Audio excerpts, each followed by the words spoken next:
ಸ್ನೇಹಿತರೆ, ಶಬರಿಮಲೆಗೆ ಹೋಗುವಂತಹ ಭಕ್ತರು ಮಾಲಾಧಾರಿಗಳಾಗಿ ಹೋಗುವುದು ಸಹಜ. ಈ ಮಾಲೆಯನ್ನು ಧರಿಸಿರೋರನ್ನ ಗುರುಸ್ವಾಮಿ, ಸ್ವಾಮಿಗಳು ಅಂತ ಕರೀತಾರೆ. ಹಾಗಾದರೆ ಗುರುಸ್ವಾಮಿ ಅಂದರೆ ಏನು? ಸ್ವಾಮಿ ಅಂದರೆ ಏನು? ಅದರಲ್ಲೂ ಕನ್ನಿ ಸ್ವಾಮಿ ಅಂತ ಏಕೆ ಕರೀತಾರೆ? ಈ ಎಲ್ಲದಕ್ಕೂ ಗೊಂದಲ ಇದ್ದೇ ಇರುತ್ತದೆ, ಅಥವಾ ಕೆಲವು ತಪ್ಪು ತಿಳುವಳಿಕೆ ಕೂಡ ಇದ್ದರೂ ಇರಬಹುದು. ಹಾಗಾದರೆ ಗುರುಸ್ವಾಮಿ ಅಂದರೆ ಏನು, ಕನ್ನಿಸ್ವಾಮಿ ಅಂದರೆ ಏನು ಅಂತ ತಿಳಿದುಕೊಳ್ಳೋಣ. ಸ್ನೇಹಿತರೆ, ಶಬರಿಮಲೆಗೆ ಹೋದಾಗ 18 ಮೆಟ್ಟಿಲುಗಳನ್ನು ನಾವು ಹತ್ತಿ ಸ್ವಾಮಿಯ ದರ್ಶನವನ್ನು ಮಾಡಬೇಕಂದ್ರೆ ಮಾಲಾಧಾರಗಳಿಗಾಗಿ ಹೋಗಬೇಕು, ಕಠಿಣ ವ್ರತವನ್ನು ಪಾಲಿಸಿರಬೇಕು. ಹಾಗಿದ್ದಾಗ ಮಾತ್ರ 18 ಮೆಟ್ಟಿಲನ್ನು ಏರಿ ಸ್ವಾಮಿಯ ದರ್ಶನಕ್ಕೆ ಬಿಡ್ತಾರೆ. ಇಂಥವರನ್ನು ಗುರುಸ್ವಾಮಿಗಳು, ಸ್ವಾಮಿಗಳು, ಕನ್ನಿಸ್ವಾಮಿಗಳು ಅಂತ ಸಂಬೋಧನೆ ಮಾಡ್ತಾರೆ. ಹಾಗಾದರೆ ಕನ್ನಿಸ್ವಾಮಿ ಅಂದರೆ ಏನು ಅಂತ ಮೊದಲಿಗೆ ತಿಳ್ಕೊಳ್ಳೋಣ. ಕನ್ನಿಸ್ವಾಮಿ ಅಂದರೆ ಮೊದಲ ಬಾರಿ ಯಾರು ಅಯ್ಯಪ್ಪ ಮಾಲೆಯನ್ನು ಹಾಕ್ತಾರೋ ಅಂಥವರನ್ನು ಕನ್ನಿಸ್ವಾಮಿ ಅಂತ ಕರೀತಾರೆ.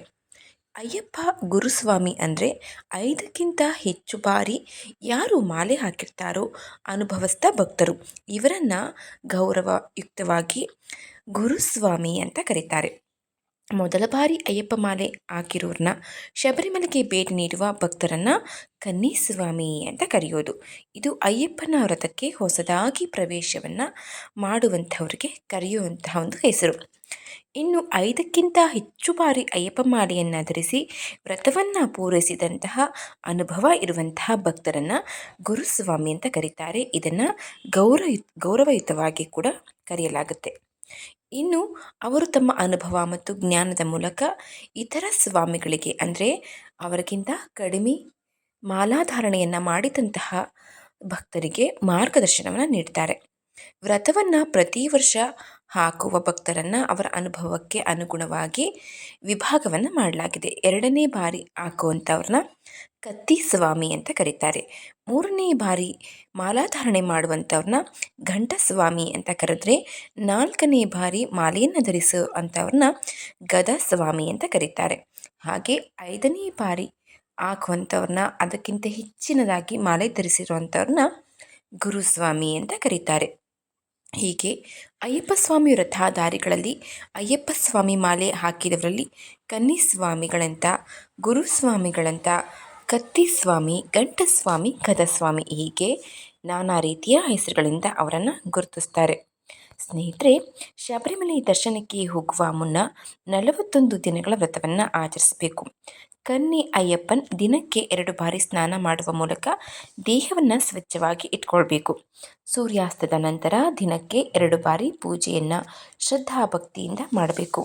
ಕನ್ನಿ ಸ್ವಾಮಿ ಅಥವಾ ಕನ್ನಿ ಅಯ್ಯಪ್ಪನಿಗೆ ತನ್ನ ಮನಸ್ಸು ಮತ್ತು ದೇಹದ ಮೇಲೆ ಹಿಡಿತ ಇರಬೇಕಾಗುತ್ತೆ. ಯಾಕೆಂದರೆ ಇವರು ಮೊದಲನೇ ಬಾರಿ ಮಾಲೆಯನ್ನು ಧರಿಸಿರೋದ್ರಿಂದ ವ್ರತದ ನಿಯಮಗಳನ್ನು ಪಾಲಿಸೋದು ತುಂಬಾ ಕಷ್ಟಕರವಾಗಿರುತ್ತೆ ಹಾಗೂ ಕಠಿಣವಾಗಿರುತ್ತೆ. ಈ ಎಲ್ಲ ಸವಾಲುಗಳನ್ನು ಗೆದ್ದು ಈ ಒಂದು ಕನ್ನಿ ಸ್ವಾಮಿಗಳು ವ್ರತಾಚರಣೆಯನ್ನು ಮಾಡಬೇಕಾಗುತ್ತೆ.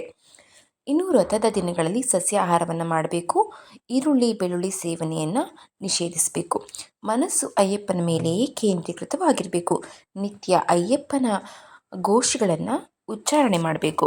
ಪ್ರಯಾಣ ಮಾಡುವಾಗ, ನಡೆಯುವಾಗ ಕಾಲಿಗೆ ಚಪ್ಪಲಿ ಅಥವಾ ಬೇರೆ ಯಾವುದೇ ಶೂಗಳನ್ನೇ ಆಗಿರಲಿ, ಯಾವುದೇ ರೀತಿಯ ಚಪ್ಪಲಿಗಳನ್ನಾಗಿರಲಿ ಧರಿಸಿರಬಾರ್ದು. ಬರೀ ಕಾಲಿನಲ್ಲೇ ನಾವು ಓಡಾಡಬೇಕಾಗುತ್ತೆ. ಈ ಒಂದು 41 ದಿನಗಳ ವ್ರತದ ಸಮಯದಲ್ಲಿ ಅವರು ಕಪ್ಪು ಅಥವಾ ನೀಲಿ ಬಣ್ಣದ ಉಡುಪನ್ನು ಧರಿಸಿರಬೇಕು. ಇದು ಸ್ವಾಮಿಗೆ ಎಲ್ಲರೂ ಒಂದೇ ಎನ್ನುವ ಸೂಚನೆಯನ್ನು ತೋರಿಸುತ್ತೆ. ಕನ್ನಿ ಅಯ್ಯಪ್ಪನ್ ಕೂದಲು ಕತ್ತರಿಸಬಾರ್ದು, ಉಗುರುಗಳನ್ನು ಕತ್ತರಿಸಬಾರ್ದು, ಬಡವರ ಬಗ್ಗೆ ಸಹಾನುಭೂತಿ ಹೊಂದಿರಬೇಕು, ದಾನ ಧರ್ಮವನ್ನು ಮಾಡಬೇಕು. ಹಾಗೆ ಮೊದಲ ಬಾರಿ ಅಯ್ಯಪ್ಪ ಸ್ವಾಮಿ ದರ್ಶನ ಪಡೆಯಲು ಹೋಗೋರು ತಮ್ಮ ಆಗಮನವನ್ನು ಶರಂಕುತ್ತಿಯಲ್ಲಿ ಬಾಣವನ್ನು ಹಾಕುವ ಮೂಲಕ ನಾವು ತೋರಿಸ್ಕೊಳ್ಬೇಕು.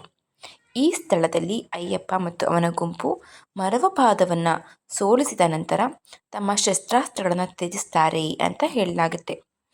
ಇನ್ನು ಮೊದಲ ಬಾರಿಗೆ ಅಯ್ಯಪ್ಪ ವ್ರತವನ್ನು ತೆಗೆದುಕೊಂಡವರು ಅಥವಾ ಶಬರಿಮಲೆಗೆ ಹೋಗುವವರನ್ನು ಕನ್ನಿ ಅಯ್ಯಪ್ಪನ್ ಅಂತಾರೆ.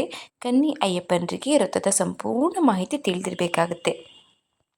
ಅಯ್ಯಪ್ಪನು ಮಾಲಿಕಾಪುರದಮ್ಮ ಅವರನ್ನು ಮದುವೆಯಾಗುವುದಾಗಿ ಹೇಳಿರ್ತಾರೆ. ಶರಂಕುತ್ತಿಯಲ್ಲಿ ಬಾಣಗಳಿಲ್ಲದಿದ್ದಾಗ, ಅಂದರೆ ಕನ್ನಿ ಅಯ್ಯಪ್ಪನ್ ಬರದೇ ಇದ್ದಾಗ ನಾನು ಆಕೆಯ ಕಾಯುವಿಕೆಯನ್ನು ಕೊನೆಗೊಳಿಸಿ ಮದುವೆಯಾಗುವುದಾಗಿ ಭರವಸೆ ಕೊಟ್ಟಿದ್ದೀನಿ ಅಂತ ಅಯ್ಯಪ್ಪ ಸ್ವಾಮಿ ಹೇಳಿದ್ದಾರೆ.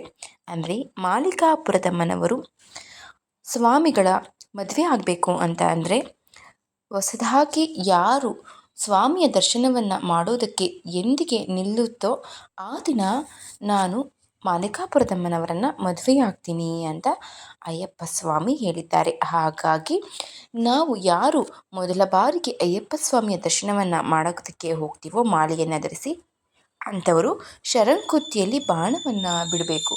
ಇದು ಸ್ವಾಮಿಯ ದರ್ಶನಕ್ಕೆ ಹೊಸದಾಗಿ ಬಂದಿರುವಂತಹ ಭಕ್ತರ ಸೂಚನೆಯಾಗಿರುತ್ತೆ. ಸ್ನೇಹಿತರೆ, ಈ ಎಲ್ಲ ಒಂದು ನಿಯಮಗಳನ್ನು ಪಾಲಿಸಬೇಕಾಗುತ್ತೆ. ಈ ಎಲ್ಲ ನಿಯಮಗಳನ್ನು ಹೊಸದಾಗಿ ಮಾಲಾಧಾರಣೆ ಮಾಡಿದಂತಹ ಸ್ವಾಮಿಗಳು ಪಾಲಿಸಿಕೊಂಡು ಹೋಗಬೇಕು.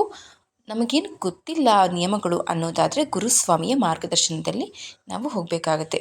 ಸ್ನೇಹಿತರೆ, ಕನ್ನಿಸ್ವಾಮಿ ಅಂತ ಕರೆಯೋದು ಮೊದಲ ಬಾರಿ ಮಾಲೆಯನ್ನು ಧರಿಸಿರೋರನ್ನು, ಗುರುಸ್ವಾಮಿ ಅಂತ ಕರೆಯೋದು 5 ಬಾರಿ ಮಾಲೆಯನ್ನು ಧರಿಸಿ ಅಥವಾ ಅದಕ್ಕಿಂತ ಹೆಚ್ಚು ಬಾರಿ ಮಾಲೆಯನ್ನು ಧರಿಸಿ ಅಯ್ಯಪ್ಪನ ದರ್ಶನ ಮಾಡಿದವರಿಗೆ ಗೌರವಯುತವಾಗಿ ಕರೆಯುವಂತಹ ಹೆಸರು ಗುರುಸ್ವಾಮಿ ಅಂತ.